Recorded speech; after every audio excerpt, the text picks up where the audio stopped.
ఈరోజు రసం పీల్చే పురుగు వల్ల పంట ఎండిపోవటం, ఆకు ముడత అంతా కూడా ఈ నష్టం కూడా జరుగుతూ ఉంది. గ్రామాలకు వెళ్ళి రైతులతోని సమావేశాలు ఏర్పాటు చేసి నష్ట నివారణ చర్యలు కూడా చేపట్టమని చెప్తాం. గత 5 సంవత్సరాలు వైసీపీ ప్రభుత్వంలో మనం చూస్తే అగ్రికల్చర్ డిపార్ట్మెంట్ కానీ, హార్టికల్చర్ డిపార్ట్మెంట్ కానీ చాలా పనులు కూడా జరగలేదు. గతంలో 14-19 మధ్య తెలుగుదేశం అధికారులు ఉన్నప్పుడు, చంద్రబాబు నాయుడు గారు ముఖ్యమంత్రిగా ఉన్నప్పుడు రైతాంగానికి అనేక కార్యక్రమాలు చేశాం. అవసరమైన ఎరువులు కానీ, అదేవిధంగా విత్తనాలు కానీ, రైతు రథాలు ట్రాక్టర్లు కానీ, టార్పాలిన్ పట్ల కానీ, అదేవిధంగా హార్టికల్చర్ డిపార్ట్మెంట్లో కూడా చాలా చేశాం. కానీ 5 సంవత్సరాలు ఈ డిపార్ట్మెంట్ని కనీసం సమీక్ష కూడా చేయలేదు.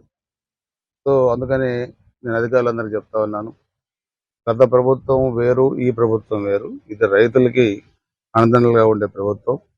తప్పకుండా ఇలాంటి వాటిని మీరు క్షేత్రస్థాయిలో పర్యవేక్షించి ఎప్పటికప్పుడు రైతులను కూడా ఎడ్యుకేట్ చేసి నష్ట నివారణ చర్యలు చేపట్టండి.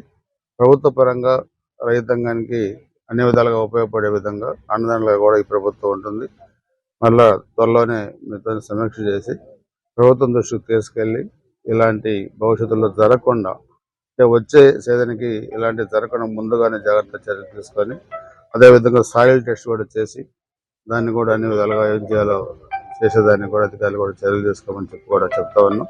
సో దీన్ని కూడా ఈరోజు ఉన్నతాధికారుల దృష్టికి తీసుకెళ్లి దీన్ని కూడా నష్ట నివారణ చర్యలు చేపట్టడం, అదేవిధంగా నష్టం జరిగిన పైరుకి ప్రభుత్వం నుంచి కూడా సహాయం అందేటట్టు కూడా చర్యలు చేసుకోవడం కూడా జరుగుతుంది.